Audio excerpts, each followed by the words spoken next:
څنګه چې په دنیا کې زنانو مهر دی، زنانو مهر یې کنه کله چې پروګرام یې د هغې مهر متعین شي، مخصوص شي، خاص شي، هغه شانتې مهر هغې ته ورکړل کېږي.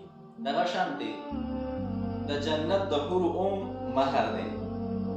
د جنت د حورو، د جنت چې کوم حورې دي د هغې مهر دی، هغه مهر به ورکولي. د جنت د حورو مهر څه دی؟ د جنت د حورو مهر هغه څه دی؟ تاسو ته پته ده؟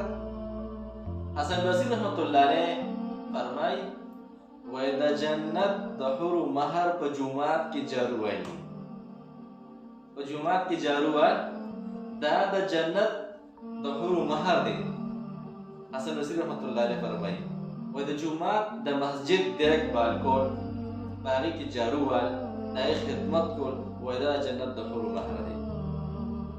انس بن مالک رضی الله تعالی عنه فرمایي و چې کوم انسان د مسجد د دیګ بال خیال ساتي، د خدمت کوي، وایي د الله کریم فرشتې چې دي، خصوصا هغه فرشتې چې کومې د عرش د لاندې دي، وایي د انسان دپاره استغفار وایي ماشاءالله.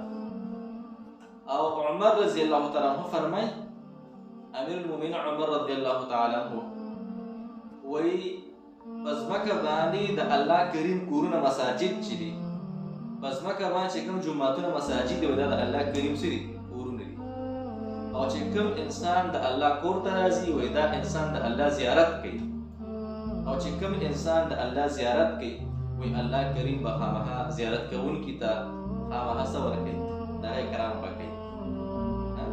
نو چې د الله کریم د انسان اکرام کوي او انسان د جومات خادم دی، خدمت کې جارو وي، د انسان د جنت د حورو څه ادا کړ؟ مهر ادا کړ. د جنت د حورو مهر څه دی؟